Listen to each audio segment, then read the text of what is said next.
بصي يا ست البنات، صلي بينا على النبي. لو عايزة تقدمي الرز بطريقة مختلفة، هتجيبي بصلاية وتقطعيها كده كريهات صغيرة. حلو الكلام، كلام جميل.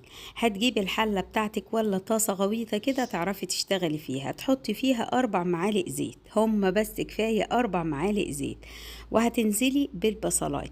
انا مش عايزة البصلاية لونها يبقى ذهبي، لا، قبل كده يا دوب تحسي ان البصلاية استوت، كفاية قوي على كده. زي اللون اللي انت هتشوفيه دلوقتي. ادي لون البصلاية بتاعتنا، جزء منها كده بقى ذهبي والجزء التاني يا دوب مستوي. قلبناها كويس قوي ونزلنا عليها بكوبايتين، كوباية واحدة بسلة بالجزر. طبعا احنا كلنا بنخزن بسلة بالجزر، فهتجيبيها من الفريزر على طول على الطاسة بالبصل بتاعتك اهو. ولو عندك كوساية، ودي اختياري بس صدقيني كان طعمها حلو قوي، اغسليها وقشريها وقطعيها كده مكعبات صغيرة. وما تخافيش، مفيش حاجة هتتهري، والبسلة هتستوي كويس برضو ما تقلقيش لانها مخزونة في الفريزر. نزلنا عليهم بكوبايتين رز، معلقة ملح كبيرة.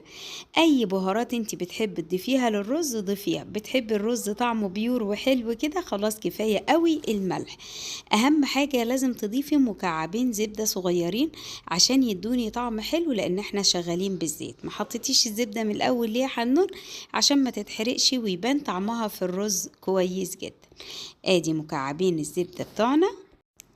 وطبعا اي نوع زبدة انت بتستخدميه، سواء زبدة فلاحي، سواء فرن، سواء جنة، او لو عندك سمنة في البيت حلوة حطي معلقتين سمنة حلوين. بس يا باشا، المية المغلية بتاعتي ضروري جدا، لأي رز بعمله بضيف مية مغلية عشان يقوم معايا بسرعة وتبقى الحباية بحباية. اعملي حسابك ان البسلة والجزر والكوسة هما بيدوا مية مش بياخدوا مية، فمش هنزود المية قوي للرز، ولو احتاج شيء بسيط في الاخر هنديله. غطي يا باشا الحلة وسيبيها 22 25 دقيقة، هيبقى شكلها بالشكل ده. لو انت بقى دقتي ومحتاج مية ممكن تنسمي كده مية سخنة خفيف. نغرفه بقى، تغرفيه على صينية كبيرة كده وتفرشيه براحتك.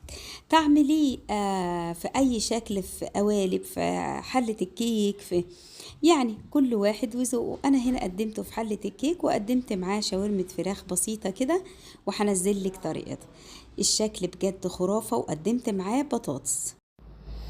وطبعا كل تقديمة وكل حد وليه الذوق بتاعه، بس اوعي تنسي فواتح الشهية جنب الوجبات، لانها بتساعد كتير جدا، زي المخلل السريع هنزل لك طريقته باذن الله، زي شوية بتنجان كده، البتنجان الصيفي حلو قوي وبرضه هنزل لك طريقته باذن الله. يلا، بتمنى الوصفة تكون عجبتك، وبتمنى تقدري تجربيها بكل بساطة وسهولة.